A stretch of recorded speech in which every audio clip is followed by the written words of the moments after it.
मु विद्याधर महांती ओडिशा भत्ता प्रदान संघर्ष समितिर राज्य सभापति। आज जो धारणा दि जाइए लोअर पीएमजी रे आम दाबी होची ओडिशा रे निर्वाचन बेले संकल्प पत्र प्रकाश करथिबा बीजेपी सरकार कहितिला आमे क्षमता को आसिले तुरंत समस्त को 3000 3500 प्रदान करिवु। कौ दिन प्रदान करिवु कौ दिन प्रदान करिवे से 3000 6 मास हो गला। आर विरुद्ध रे आमे दुर्बार आंदोलन करूछु।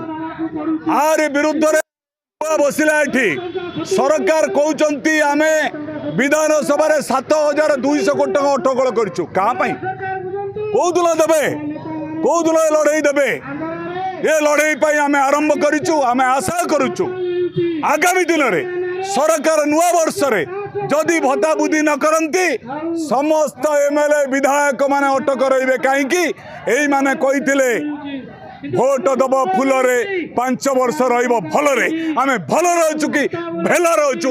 ए सरकार को दुर्बर भाव सतर्क करिया पाई आज डिसेम्बर 17 आज सरकार पाई सतर्क घंटी हेबो। ए हमर प्रक्रिया ए आंदोलन ओडिसा प्रांत प्रांत रे जीवो जे पर्यंत सरकार हमको 3000 3500 भत्ता प्रदान करछथि। ए लड़ाई आज ठारू आरंभ होबो। ए हमर अभियान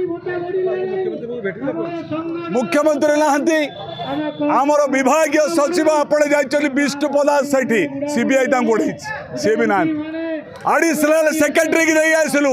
आडिशनल सेक्रेटरी थरिकी धरुचंदी रिमांड कही आसलु। जनवरी मासरे नुआ कार्यक्रम हम जनवरी मासरे आंदोलन तीव्रतर हम जो एमएलए मंत्री माने ओडिशा रे अटक रहिबे। ए हमर अभियान आरंभ होला कही दे आसीचु। ए हमर घोषणा।